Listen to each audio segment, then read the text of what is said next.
Hello and welcome to Infinity. Here we got a quick snap taken from a boat. Looks somewhat overexposed, as you can see from the histogram, all pushed up here. These red and yellow areas, it's got the clipping turned on. I always keep this on in the develop module so you can see where things are being pushed off, and you can always compensate for that. But overall, I think we need a bit stronger treatment of this. So in this, we're going to start off, we're going to go down to shadows and highlights. And the highlights clearly need to come down, so we get rid of those problems there. Don't really think shadows need anything. In fact, I don't need to see much effect with that. So there we go. Now then, we've got a histogram now more in the middle, but we want to spread it out a bit. So we push the black point up and it'll pull this one down. So I turn that there. Use the brightness to push up this as far as I can go, and then go for the rest with the exposure, and then we can compensate a bit more with the black point like that. So we end up with a rather colourful picture, and it looks quite different already. We'll need to compensate a little bit for this later on, but we're going to just go with this. So I click on develop to go to the photo persona. Now then, what have I got here? Well, let's just do a bit of straightening first. So a crop tool here, and just rotate this here using the chimneys in the background to get that kind of straight. I think that's about right. Apply that there. And what I'm doing is looking for pictures within here, and it looks like you've got lines of boats which you can use that leads up to there. I don't know.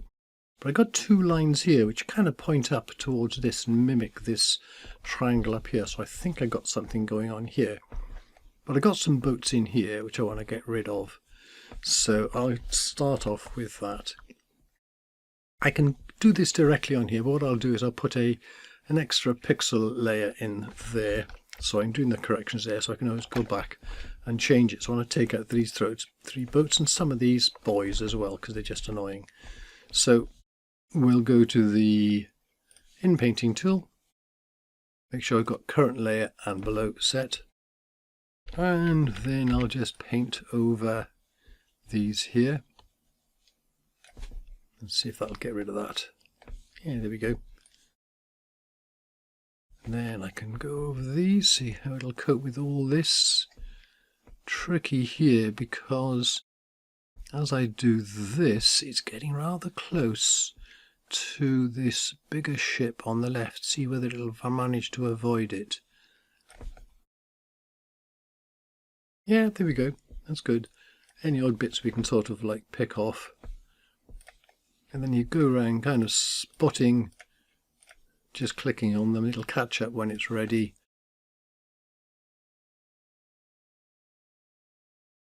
Make it smaller to get the little ones near the boat. And you can pick off any other odd little things which are going on there. And Control 0 to go back out again. I'll just look in there. I'll take out a few more of these because they're just a little bit too many of them. Sometimes things like that are okay.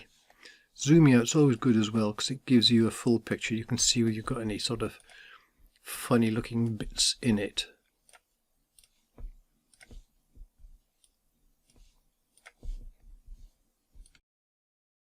Right, okay, that'll do.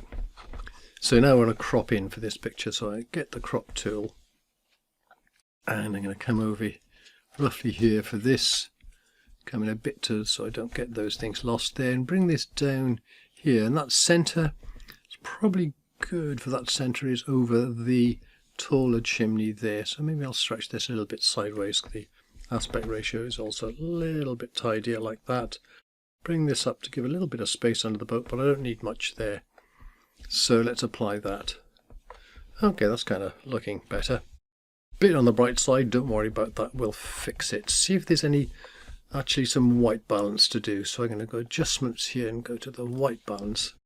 It's getting a bit green up there, isn't it? So I'm going to try pushing the blue across a little bit there. Maybe they're taking away from the green down here. So how's that looking? Yeah, just a little bit, so it gets a little bit of blue in the sky there, so I could need it. Which way am I going to go on that? Oh, it's going to make that too yellow, isn't it? Ooh, not sure. I'll push it a little bit that way and I'll take down the colour. Okie doke, so then go for a HSL and just turn down the saturation. That's just a little bit on the strong side. Make it a little bit more natural, but we're going to do a little bit more about this later on, so that's cool. If I go into this here, could I sharpen this up a little bit? Probably a good idea. So my filters here, and let's just go to Unsharp Mask. And it's put it down as a child here. So I'm going to just drag that up to the top. And if I go to the assistant up there, it's because I got add filter as child layer, just added as a new layer above. Right, now then, I'd normally start with a radius of 1 on this, just roll the mouse wheel there. Then the factor, again roll the mouse wheel to see where it's going. So just one chunk at a time, I think no more than 2, I think. Maybe bring this down a little bit, watching out for halos and things here, so maybe the radius needs to come down just a little bit, because if you go up you start getting, you know, all the halo effects. So just a little bit under, that's fine. Okay, we'll do that. A little bit of noise in here, so you want to do the denoising beforehand, so I'll just go to denoise here and drop that in underneath the sharpening. And just tweak up this. It's often better to do the denoise after the sharpen, so you can just remove as much as you need. Otherwise you just have to come back to it. Control 0 there. That's looking much better, isn't it? This is now something of a picture in here. What we'll do as well on here is I'm going to put in a curves here to put back a little bit of that effect there. So this is boosting the colours. I can, if I wanted to, do a blend mode of luminosity to just avoid that colour thing, but I'm actually going to go for it here. So I'm going to pull this up here like that. So that's kind of like, well, that's a bit exaggerated, isn't it? Yeah, a bit oversaturated, but what I'll do with this, I'll hit Control I to invert that, so the mask now is completely black on that, so that's not having an effect until I paint white into it. So I get the paintbrush, make sure I've got white here, opacity, well, hardness 0, opacity, yeah, kind of like, you know, down to about 1/3 or something, and then we paint on here, and you should see the effect coming in gently. So I'm going to do that there. So what I'm going to do is just effectively paint across here, so you can get this bit here. It's a little bit more contrasty, a little bit more colourful, so it pulls the eye into the centre of the picture compared to the rest of it.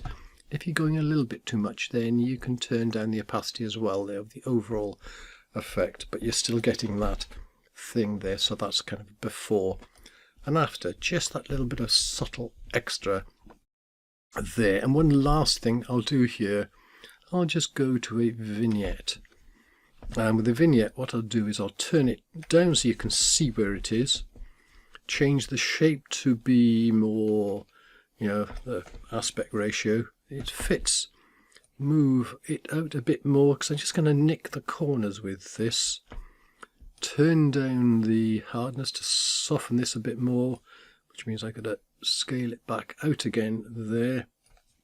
And then you turn the exposure down again so you can hardly notice it. So it's like I can hardly see there's a vignette here.